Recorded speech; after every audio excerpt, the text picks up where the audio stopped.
Shabbat Shalom à tous, Paracha Pekoudé.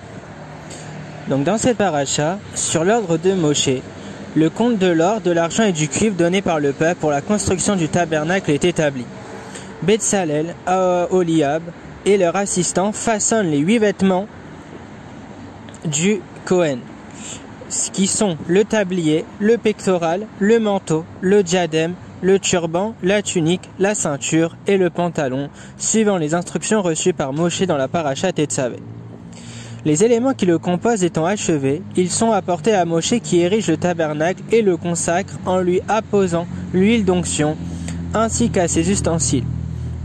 Il va initier Aaron et ses 4 fils dans la prêtrise, les revêtant de leurs habits et en les oignant.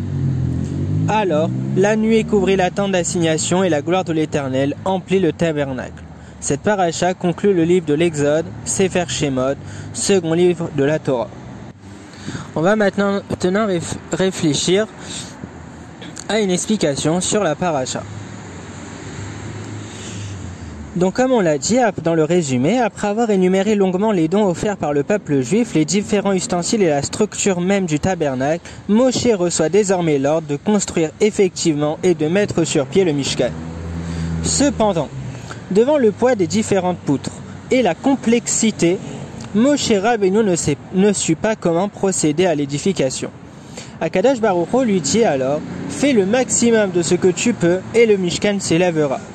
Ainsi, de manière miraculeuse, les efforts de Moshe Rabbeinu s'associeront à la main divine pour construire le Mishkan. Nous apprenons de là un enseignement important. Nous sommes parfois confrontés à des difficultés dans différents domaines, que ce soit dans l'étude de la Torah, dans le travail, la parnassa, l'éducation, la santé, etc. Malheureusement, les problèmes ne manquent pas. Souvent, nous ressentons un sentiment d'impuissance. Ce Tosfot est trop compliqué. Je ne le comprendrai jamais. Ou alors, je dois ramasser une grosse somme d'argent. Je n'arriverai jamais à la rassembler. Je n'arrive pas à faire mon exercice de maths. La Torah nous enseigne ici qu'au contraire, notre rôle est de faire le maximum de nos possibilités et la réussite de l'opération sera ensuite confiée à Kadosh Baruch Hu lui-même. Si Hachem voit que nous avons fait l'effort maximal, alors il se chargera du succès de notre tâche. Sachons alors ne jamais baisser les bras, maximisons notre application et nous verrons de belles réussites. Shabbat Shalom à tous, Chazak et plein de bonnes choses.